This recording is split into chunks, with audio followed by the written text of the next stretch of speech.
નમસ્કાર વિદ્યાર્થી મિત્રો લાસ્ટ વિડિયો લેક્ચરની અંદર આપણે ઇફેક્ટિવ એટોમિક નંબર સંકીર્ણ સંયોજનની અંદર EAN કેવી શોધવાનો તેનું સૂત્ર શીખ્યા હતા। આ ઉપરાંત કોઈપણ સંકીર્ણ સંયોજનોની સ્થિરતા શેની પર આધાર રાખે છે તો કે લિગેન્ડની પ્રબળતા પર આધાર રાખે છે। લિગેન્ડ જેમ પ્રબળ તેમ તેની સ્થિરતા વધારે તેમ કહી શકાય। મિત્રો તો આજે આપણે MCQ શરૂ કરીએ એ પહેલા આપણે સંકીર્ણ સંયોજનોની અંદર જોવા મળતી સમઘટકતાને એકદમ ઝડપથી આપણે એને રીકેપ કરી લઈએ। મિત્રો તો આપણે જાણીએ છીએ કે સમઘટકતા શું છે તો કે અણુસૂત્રો સમાન હોય પરંતુ તેની અવકાશીય ગોઠવણી અથવા બંધારણીય સૂત્રો બરાબર જુદા જુદા હોય તો તેવા સંયોજનોને એકબીજાના સમઘટકો કહેવાય। બે પ્રકારની સમઘટકતા જોવા મળે, અવકાશીય સમઘટકતા અને બંધારણીય સમઘટકતા। તો શરૂઆત કરીએ આપણે અવકાશીય સમઘટકતાથી। અવકાશીય સમઘટકતા, બીજું નામ શું એનું? વિન્યાસ સમઘટકતા। મિત્રો આપણે બે પ્રકારના સંકીર્ણ સંયોજનો ભણ્યા, એકમાં સવર્ગાંક 4 અને બીજા પ્રકાર સંકીર્ણ સંયોજનમાં તો કે 6 લિગેન્ડ જોડાયેલા જોવા મળે। તો શરૂઆત કરીએ આપણે ML4 પ્રકારના સંયોજનોમાં। ચલો અવકાશી સમઘટકતાની અંદર પહેલા લઈએ આપણે ભૌમિતિક સમઘટકતા। ભૌમિતિક સમઘટકતાનો શું થાય?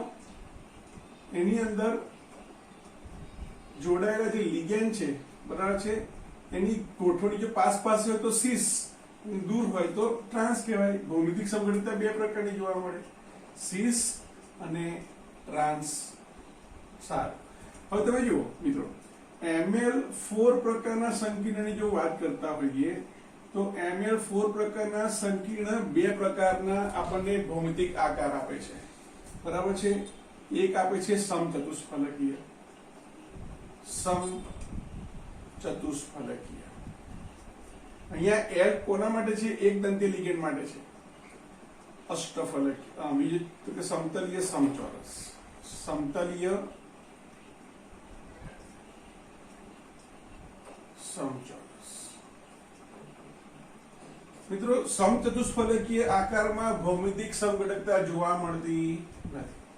સમતલીય સમચોરસ પ્રકાર સંયોજનોમાં ભૌમિતિક સમઘટકતા જોવા મળે છે, પણ ક્યારે જોવા મળે તો કે સમતલીય સમચોરસ પ્રકારનો સંકીર્ણ બરાબર છે હંમેશા હિટ્રોલિપ્ટિક પ્રકારનું હોય।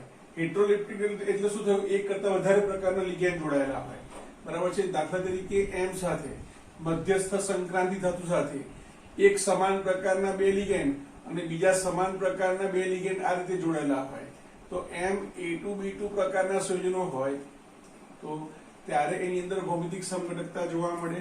અહીંયા આપણે શોર્ટમાં દર્શાવીએ મિત્રો તો જો સંક્રાંતિ ધાતુવાન સાથે બંને લિગેન્ડ પાસ પાસે ગોઠવાતા હોય બરાબર છે તો એને સિસ ગોઠવણી કહેવાય।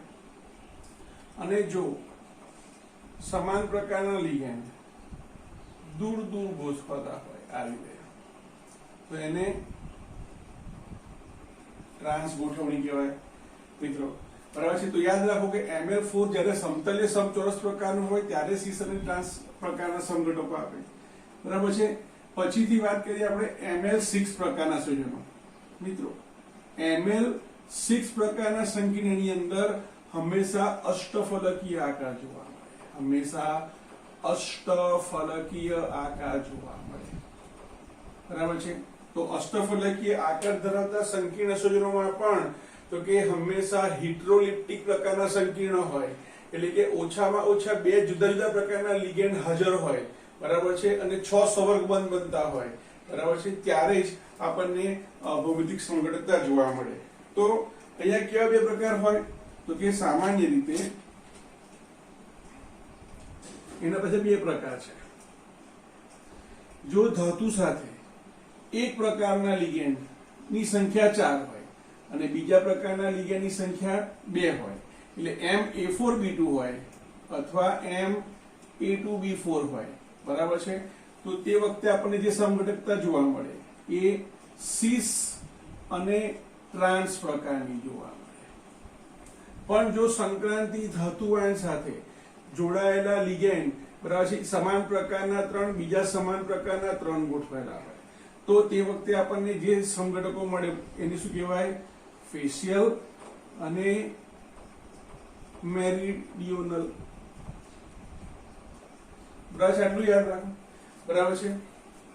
હા, તમને એ દેખાય નહીં પણ જસ્ટ આટલા બધું તમને ખ્યાલ આવી જશે કે બે સમાન પ્રકારના પાસ પાસે હોય તો સિસ, બે સમાન પ્રકારના લિગેન્ડ દૂર દૂર હોય તો ટ્રાન્સ. બરાબર છે. ત્રણ સમાન પ્રકારના જોડે જોડે હોય તો ફેશિયલ, અને ત્રણ સમાન પ્રકારના દૂર દૂર હોય, બરાબર છે, એક સાથે ના હોય તેને મેરીડિયોનલ કહેવાય. બરાબર છે. ત્યાર પછીથી જોઈએ આપણે, ચલો એક કામ કરો, જોઈ લઈએ આપણે.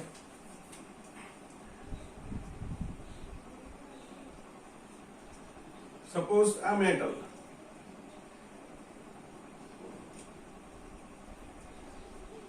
મેટલ સાથે તો કે આ રીતે 6 લિગેન્ડ જોડાયેલા છે તો સમાન પ્રકારના બે એક બાજુ હોય, બરાબર છે, તો એ સીસ કહેવાય. બરાબર છે. અને જ્યારે આવા સમાન પ્રકારના બે દૂર દૂર ગોઠવાયેલા હોય, અહીંયા એ છે ને અહીંયા એ છે, બાકી બધા બી, તો આ શું થઈ જશે? ટ્રાન્સ પ્રકારની ગોઠવણી થઈ જશે. જો મેટલ સાથે ત્રણ સમાન પ્રકારના લિગેન્ડ એક જ તરફ ગોઠવાયેલા હોય, ક્રમિક ગોઠવાયેલા હોય આ રીતે, તો એને શું કહેવાય? ફેશિયલ કહેવાય. બરાબર છે. અને જો દૂર દૂર ગોઠવાયેલા હોય,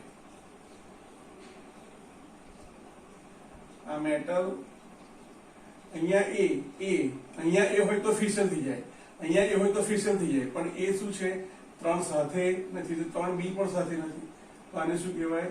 મેરીડિયોનલ કહેવાય. મેરીડિયોનલ કહેવાય. સારું. હવે પછી જોઈએ આપણે પ્રકાશીય સમઘટકતા.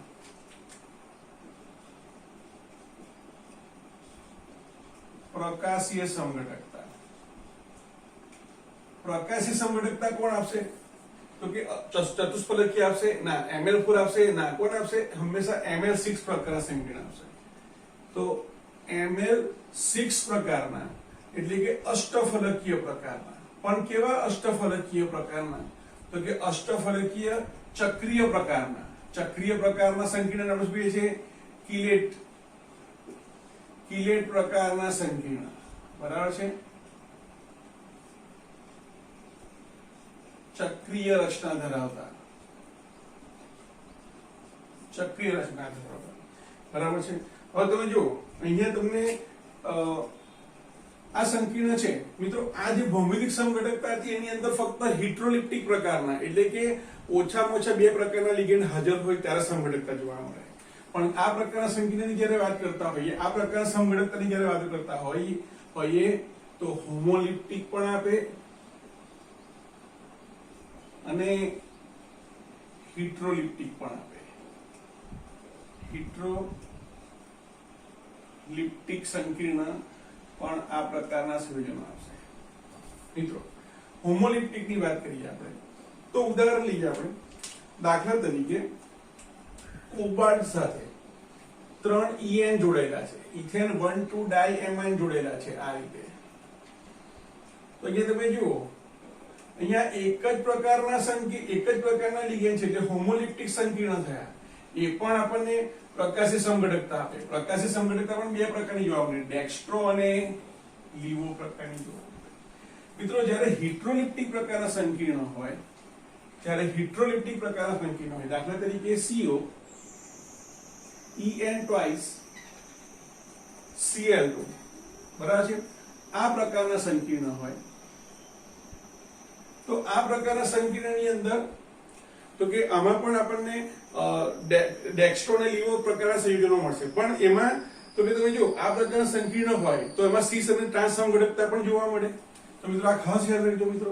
આ પ્રકારના હિટ્રોલિપ્ટિક સંકીર્ણ હોય, હિટ્રોલિપ્ટિક કિલેટ પ્રકારના સંકીર્ણ હોય, બરાબર છે, તો એમાં આપણને બે ભૌમિતિક સમઘટકો જોવા મળે. સીસ પ્રકારના ભૌમિતિક સમઘટક અને ટ્રાન્સ પ્રકારના ભૌમિતિક સમઘટક.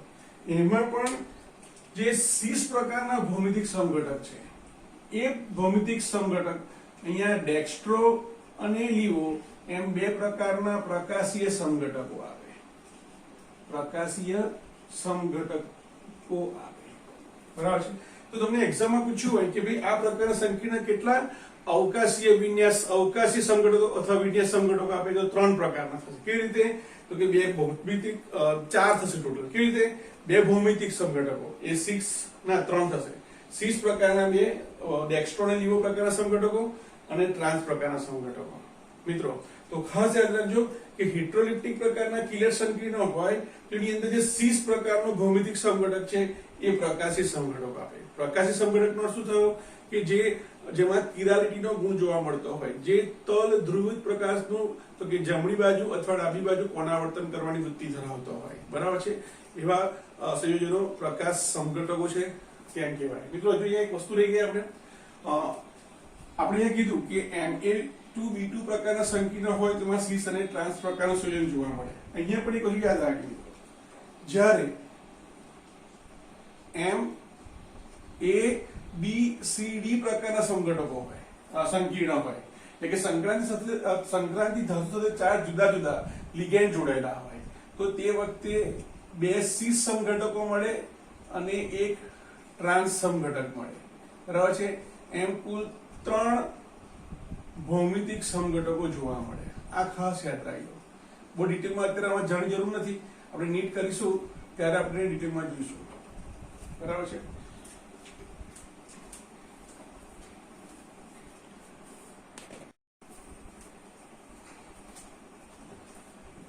મિત્રો આપણે MCQ સોલ્વ કરીએ. પહેલો ક્વેશ્ચન શું છે? તમને સંકીર્ણ આયન આપ્યું છે, ધન વીજભારી સંકીર્ણ આયન છે, એમાં તમારે EAN નું મૂલ્ય નક્કી કરવાનું છે. EAN નો અર્થ થાય ઇફેક્ટિવ એટમિક નંબર. તો ફોર્મ્યુલા શું છે આપણી પાસે? Effective atomic number is equal to જે ધાતુ છે એનો પરમાણુ ક્રમાંક માઇનસ તે ધાતુ પર જો કોઈ ઓક્સિડેશન આંક હોય તો તેને માઇનસ કરવાનો, વત્તા નંબર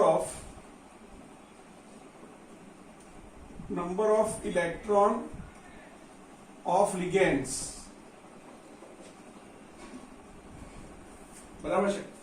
તો તમે અહીંયા જો, અહીંયા પરમાણુ ક્રમાંક કોબાલ્ટનો કેટલો થશે? 27, માઇનસ ઉપરનો ચાર્જ કેટલો થશે? +3, કારણ કે H2 તો 0 છે, ઉપર કોઈ ચાર્જ નથી, H2 ઉપર તટસ્થ લિગેન્ડ છે, વત્તા લિગેન્ડ કેટલા છે? 6. એક લિગેન્ડમાં કેટલા ઇલેક્ટ્રોન હોય? એક લિગેન્ડમાં મીન્સ કે એક સૌરબંધમાં કેટલા ઇલેક્ટ્રોન ભાગ લે? 2, એટલે 6 ગુણ્યા 2 ઇલેક્ટ્રોન, બરાબર છે. તો અહીંયા 27 અહીંયા ઓક્સિજન નંબર 3 છે, હા સોરી, ઓક્સિજન નંબર કેટલો છે? 3.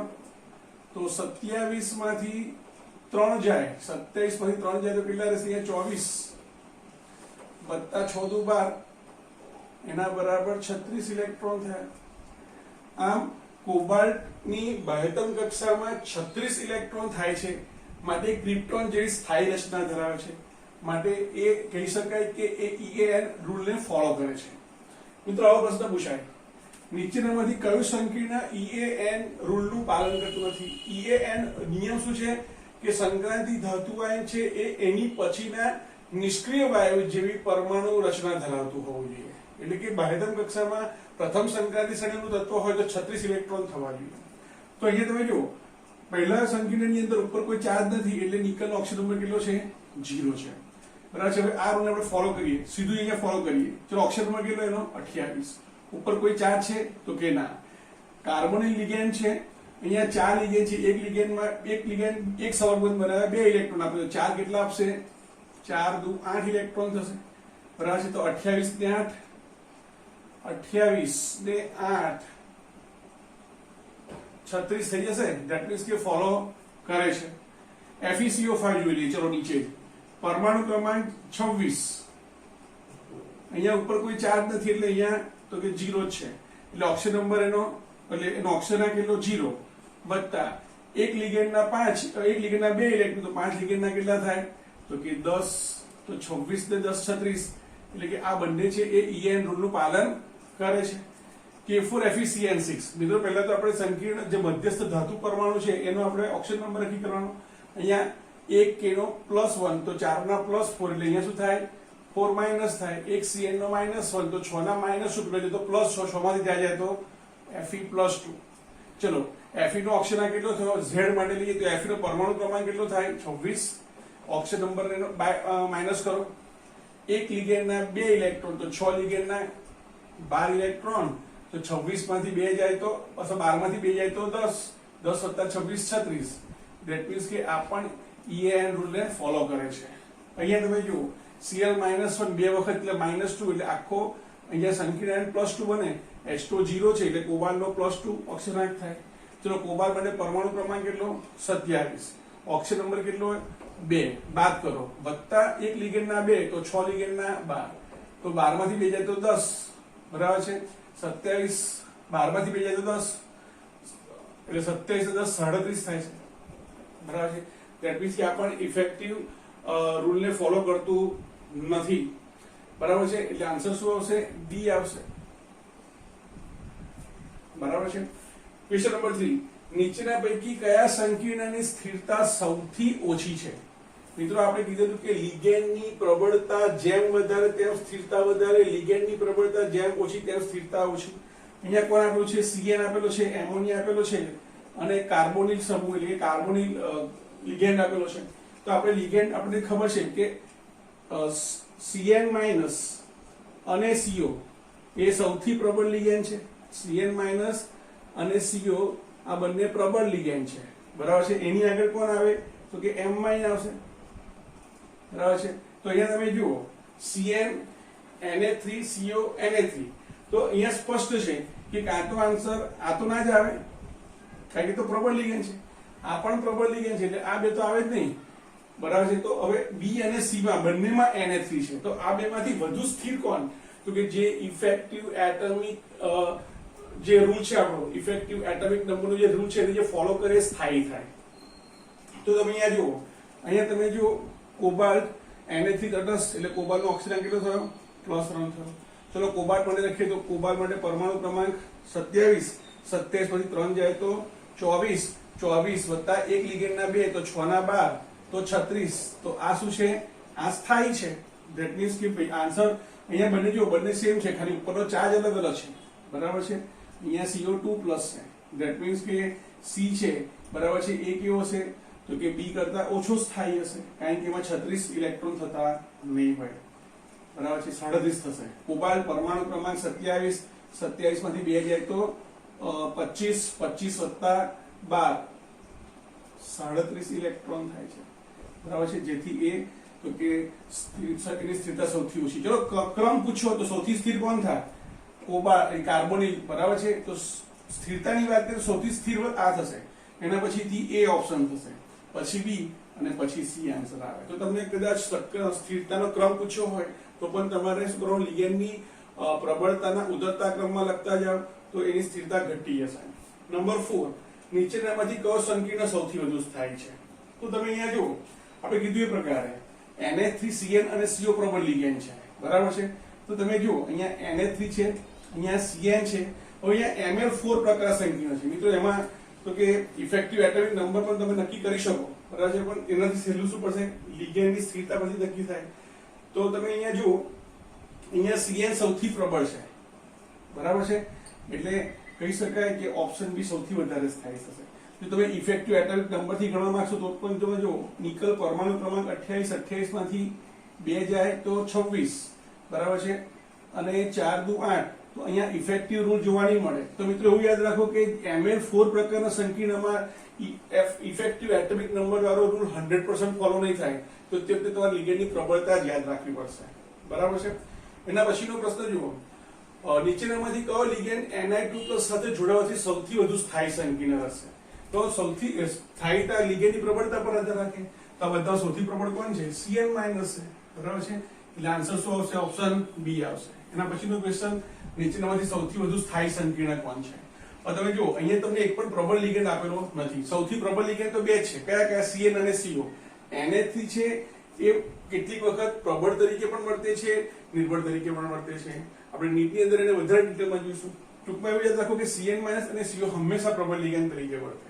તો અહીંયા એ તો આપેલા જ નથી બધા નિર્બળ લિગેન્ડ છે આમ જોવા જઈએ તો બરાબર છે. તો આ બધાની અંદર સૌથી વધારે પ્રબળ કઈ રીતે ગણવાનું?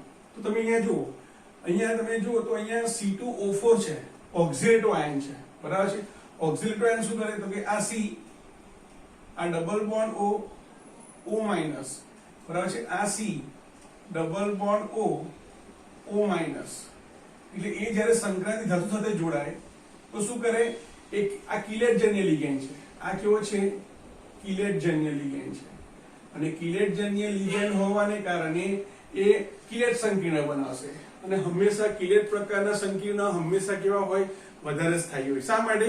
કારણ કે એને સંપર્ક સપાટી સામાન્ય લિગેન્ડ કરતા કેવી થઈ જાય, ઓછી થઈ જાય મિત્રો. માટે અહીંયા આન્સર શું આવશે, સી આવશે. નંબર 7, કયો સમઘટક ભૌમિતિક સમઘટકતા, હવે સમઘટકતા પર જઈએ તો કયો સમઘટક ભૌમિતિક સમઘટકતા દર્શાવશે નહીં. મિત્રો ભૌમિતિક સમઘટકતા અહીંયા તમે જુઓ તો અહીંયા OX3 છે, બરાબર છે, એટલે દ્વિદંતીય લિગેન્ડ છે, બરાબર છે. એક દ્વિદંતીય લિગેન્ડ બે સવર્ગબંધ બનાવે, અહીંયા 6 સવર્ગબંધ બને, અહીંયા પણ 6 બને, 6 6, તો અહીંયા Ml6 પ્રકાર સંયોજનો તો છે, બરાબર છે. ભૌમિતિક સમઘટકતા ક્યારે ક્યારે મળે, તો કે એક તો Ma2B4 પ્રકારનું સંયોજન હોય, અથવા Ma4B2 પ્રકારનું સંયોજન હોય ત્યારે, બીજું Ma3B3 પ્રકારનું સંયોજન હોય ત્યારે, તો કે ભૌમિતિક સમઘટકતા જોવા મળે. A2B4 હોય તો સિસ ટ્રાન્સ, અને A3B3 હોય, બરાબર છે, તો તે વખતે આપણને ફેશિયલ અને મેરિડિયનલ જોવા મળે. તો તમે જુઓ અહીંયા જે ઓપ્શન A છે, બરાબર છે, એમાં એક જ પ્રકારના લિગેન્ડ જોડાયેલા છે, માટે પ્રકાશી સમઘટકતા આપે, બરાબર છે. અહીંયા 3 3 છે, અહીંયા 2 4 છે, અહીંયા 4 2 છે. ધેટ મીન્સ કે આ તરફ ભૌમિતિક સમઘટકતા આપશે, પણ ઓપ્શન A તો કે ભૌમિતિક સમઘટકતા આપે નહીં. 8મો ક્વેશ્ચન, પેન્ટાએમાઇન નાઇટ્રોકોબાલ્ટ 3 આયન અને પેન્ટાએમાઇન નાઇટ્રેટોકોબાલ્ટ 3 આયનમાં કયા પ્રકારની સમઘટકતા જોવા મળશે? મિત્રો તમારે સંકીર્ણ સૂત્ર બનાવવાની કોઈ જરૂર નથી. તમે અહીંયા જુઓ પેન્ટા પેન્ટા, એમાઇન એમાઇન, અહીંયા છે નાઇટ્રો અને અહીંયા છે નાઇટ્રાઇટો. તો મિત્રો યાદ રાખો કે NO2 જ્યારે N થી જોડાતો હોય તેને નાઇટ્રો પણ કહેવાય, નાઇટ્રો તરીકે ઓળખવામાં આવે, અથવા નાઇટ્રાઇટો N વડે દર્શાવાય. અને ખાલી નાઇટ્રાઇટો આપેલું હોય તો એનો અર્થ થયો કે અહીંયા નાઇટ્રો સમૂહ નાઇટ્રો લિગેન્ડ O થી જોડાતો હોય.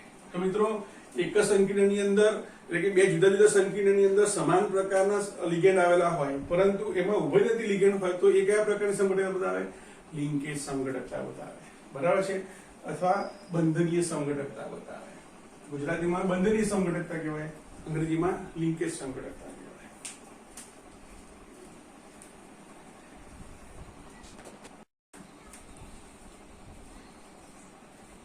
પ્રથમ ક્વેશ્ચન જો શું કહે છે, નીચેના પૈકી કયો સંકીર્ણ પ્રકાશીય સમઘટકતા દર્શાવતો નથી?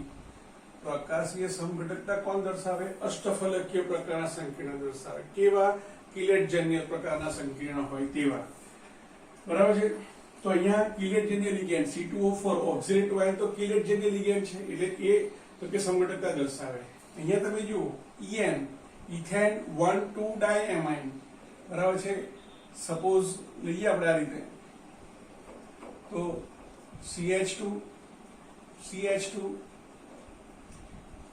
NH2, સપોઝ NH2, તો અહીંયા નાઇટ્રોજન મળે એ, તો કે અહીંયા ચક્રી રચના થશે. ઓછામાં ઓછો એક કિલેટજન્ય લિગેન્ડ હોવો જોઈએ, બરાબર છે, બહુદંતીય લિગેન્ડ કિલેટજન્ય હોવો જોઈએ, બરાબર છે. તો એ પ્રકાશીય સમઘટકતા દર્શાવે, બરાબર છે. તો એ પણ દર્શાવશે, EN પણ દર્શાવશે, અહીંયા બે વખત છે તો આ પણ દર્શાવશે. તો અહીંયા તમે જુઓ એક પણ કિલેટજન્ય લિગેન્ડ હાજર નથી, બરાબર છે. એટલે આન્સર શું આવશે? Option D. એના પછીનો ક્વેશ્ચન જુઓ, નીચેના પૈકી કયો સંકીર્ણ ભૌમિતિક તેમજ પ્રકાશીય એમ બંને પ્રકારની સમઘટકતા દર્શાવશે? પહેલા પહેલું તો અષ્ટફલકીય હોવું જોઈએ. સારું. પ્રકાશીય સમઘટક છે એટલે કે એની અંદર કિરાલિટી હોવી જોઈએ. અને ભૌમિતિક સમઘટકતા માટે શું હોય? તો કે યાદ રાખો, પ્રકાશીય સમઘટકતા કોણ આપશે? તો કે સિસ અને ટ્રાન્સ પ્રકારના સંયોજનો આપશે. એટલે કે અહીંયા Ma4B2 પ્રકારના સંકીર્ણ હાજર હોવા જોઈએ. Ma4B2 અથવા Ma2B4 પ્રકારના સંકીર્ણ હાજર હોય તો તે સિસ હોય, અને તેથી તે સિસ બનાવી શકે, તેથી તે પ્રકાશીય સમઘટકતા દર્શાવે. તો અહીંયા તો ત્રણે, આ તો હોમોલિપ્ટિક છે એટલે આ તો બનાવે, ખાલી પ્રકાશીય બનાવશે પણ ભૌમિતિક સમઘટકતા જોવા મળે નહીં. અહીંયા તમે જુઓ તો અહીંયા એક EN, એક લિગેન્ડ બે દ્વિદંતીય લિગેન્ડ છે, એટલે કે બે સવર્ગબંધ બનાવે. એટલે આ તમે જુઓ તો આ A2B4 પ્રકારનું સંયોજન છે, બરાબર છે. આ 4 બંધ બનાવશે, આ 2 બંધ બનાવશે, એટલે Ma2B4 પ્રકારનું સંયોજન છે. માટે આ તો કે કિલેટજન્ય લિગેન્ડ હાજર છે, માટે એક કિલેટ સંકીર્ણ બનાવે છે, એટલે કે પ્રકાશીય ગુણધર્મ પણ ધરાવે છે સમઘટકતાનો, અને ભૌમિતિક સમઘટકતા પણ સિસ અને ટ્રાન્સ પ્રકારની ધરાવે છે. બીજા વસ્તુમાં તમે જો અહીંયા તો કિલેટ છે જ નહીં, એટલે આ તો હોઈ શકે જ નહીં. બરાબર છે. અહીંયા પણ તમે જો કિલેટ જે લિગેન્ડ છે જ નહીં. એટલે પછીનો પ્રશ્ન, કયું સંકીર્ણ ફેશિયલ સમઘટકતા દર્શાવે છે? ફેશિયલ સમઘટકતા કોણ બતાવે? MA3B3 પ્રકારનું સંયોજન. તો તમે જો અહીંયા A3B3 પ્રકારનું સંયોજન કોઈ જગ્યાએ છે તો કે અહીંયા 3 3 છે. હા, તો ઓપ્શન બી ની અંદર 3 3 છે, બાકીમાં 4 2 2 4 4 1. બરાબર છે. આ તો દ્વિદંતીય લિગેન્ડ છે. બરાબર છે. એટલે ઓપ્શન બી એક જ રાઈટ આન્સર થશે. CONH3 કૌંસમાં કૌંસની બહાર Cl છે. તો આમાં કયા પ્રકારની સમઘટકતા જોવા મળે? મિત્રો અહીંયા જો NO2 હોત તો બંધનની સમઘટકતા આવતા, તો નાઇટ્રેટ આયન છે. NO2 હોત તો ONO ઉભયદંતી લિગેન્ડ તરીકે વર્તન, તો તે વખતે બંધનની સમઘટકતા આવત. બરાબર છે. પણ અહીંયા શું થાય, એક NO થી બહાર નીકળે અને Cl અંદર જતો રહે. બરાબર છે. તો પહેલી વખત આ પ્રકારનું સંયોજન હોય તો Cl- ઉત્પન્ન થાય અને આખો સંકીર્ણ આયન બને. અને જો NO3 બહાર હોય અને Cl અંદર હોય તો NO3- પાણીમાં જાય. એટલે કે જે સંકીર્ણ સંયોજનો, જે સમઘટકો પાણીની અંદર જુદા જુદા આયન ઉત્પન્ન કરતા હોય બંધનીય સમઘટકતા કહેવાય. બરાબર છે. અથવા એને શું કહેવાય? આયનીકરણ. બંધનીય નહીં, આયનીકરણ સમઘટકતા કહેવાય. બંધનીય તો ઉભયદંતી લિગેન્ડ દર્શાવશે. બરાબર છે. એટલે કે આયનીય પ્રકારની સમઘટકતા દર્શાવશે. બરાબર છે. આવી રીતે CONH3 Cl અંદર NO3 બહાર. પાણીમાં જશે તો NO3- ઉત્પન્ન થશે. આ પાણીમાં Cl- ઉત્પન્ન કરશે. બરાબર છે. પરિણામે આ આયનીય સમઘટકતા છે તેમ કહેવાય. બરાબર છે. એટલે આન્સર શું આવશે? Option C. એના પછીનો ક્વેશ્ચન, નીચેનામાંથી કયા સંકીર્ણ કિરાલિટી દર્શાવશે? બરાબર છે. કયો સંકીર્ણ કિરાલિટી દર્શાવશે? કિરાલિટીનો અર્થ શું થયો? કિલેટજન્ય લિગેન્ડ હોવો જોઈએ. બરાબર છે. તો અહીંયા તમે જો અષ્ટફલકીય કિલેટજન્ય સંકીર્ણ ક્યાં છે? લિગેન્ડ ક્યાં છે? બરાબર. તો અહીંયા આમાં છે તો કે નથી, અહીંયા પણ નથી, અહીંયા પણ નથી. અહીંયા ઓક્સિલેટો આયન છે. ફરી પાછું જુઓ તમે તો C ડબલ બોન્ડ O. બરાબર છે. O- C double bond O minus. બરાબર છે. તો આ પ્રકારે કિલેટ હોવાને કારણે એ કિરાલિટી ધરાવશે. ઓકે. તમે અહીંયા જો, અહીંયા સવર્ગ વર્તુળ આપેલા છે. અહીંયા ધન આયન અને ઋણ આયન બંને સંકીર્ણ સ્વરૂપે છે. અહીંયા ધન આયન અને ઋણ આયન બંને સંકીર્ણ સ્વરૂપે છે. બરાબર છે. તો કહી શકાય કે સવર્ગ વર્તુળ ની અંદર તો કે અહીંયા તમે જો, અહીંયા પ્લેટિનમ 2 Na3 4 ટાઈમ્સ, અહીંયા પ્લેટિનમ 4 Na3 4 Cl2 છે. એ લિગેન્ડની હેરફેર થઈ. બરાબર છે. તેથી સવર્ગ વર્તુળ પ્રકારનું સમઘટક છે, અથવા ઇંગ્લિશમાં કોઓર્ડિનેશન કહેવાય. બરાબર. ગુજરાતીમાં આપણે શું કહીએ છીએ? સવર્ગ. બરાબર છે. કોઓર્ડિનેશન બોન્ડ, સવર્ગ બંધ. સારું. એના પછીનો પ્રશ્ન, નીચેનામાંથી કયા સંકીર્ણમાં પ્રકાશ સમઘટકતા ઉદ્ભવતી નથી? પ્રકાશ સમઘટકતા કોણ દર્શાવશે? અષ્ટફલકીય પ્રકારના કિરાલિટી, અષ્ટફલકીય પ્રકારના કિલેટ સંયોજનો. બરાબર છે. કિરાલિટી ધરાવતા હોવાને કારણે પ્રકાશીય સમઘટક હોય છે. તો અહીંયા તમે જુઓ કે કિલેટજન્ય લિગેન્ડ ક્યાં નથી? બરાબર છે. તે પ્રકાશ સમઘટકતા નહીં દર્શાવે. તો કે અહીંયા કિલેટજન્ય લિગેન્ડ છે, અહીંયા પણ લિગેન્ડ છે, અહીંયા પણ કિલેટજન્ય લિગેન્ડ છે. બરાબર છે. તો બરાબર છે. ઓપ્શન ડી કે જેમાં કિલેટજન્ય લિગેન્ડ છે નહીં. મિત્રો કિલેટજન્ય લિગેન્ડ કોને કહેવાય? ફરી યાદ કરો તો ઇથેન 1,2 ડાયએમાઇન, પ્રોપેન 1,2,3, પ્રોપેન 1,3 ડાયએમાઇન, પછીથી પ્રોપેન 1,2,3 ટ્રાયએમાઇન. બરાબર છે. ઓક્ઝેલેટો. બરાબર છે. EDTA. આ પ્રકારના લિગેન્ડ કિલેટજન્ય લિગેન્ડ છે. બરાબર. એના પછીનો છેલ્લો ક્વેશ્ચન, સંકીર્ણની અંદર ધાતુ આયન સાથે જુદા જુદા લિગેન્ડ જોડાયેલા છે. ચારે ચાર જુદા જુદા લિગેન્ડ છે. તો એને શક્ય ભૌમિતિક સમઘટકોની સંખ્યા કેટલી થાય? બરાબર. કેટલી થાય?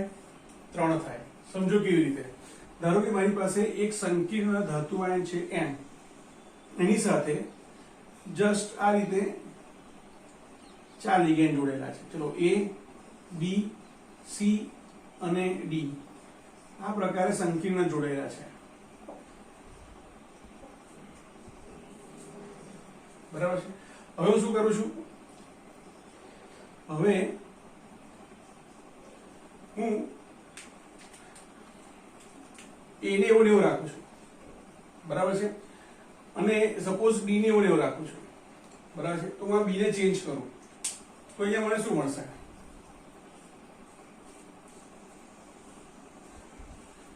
આ મેટલ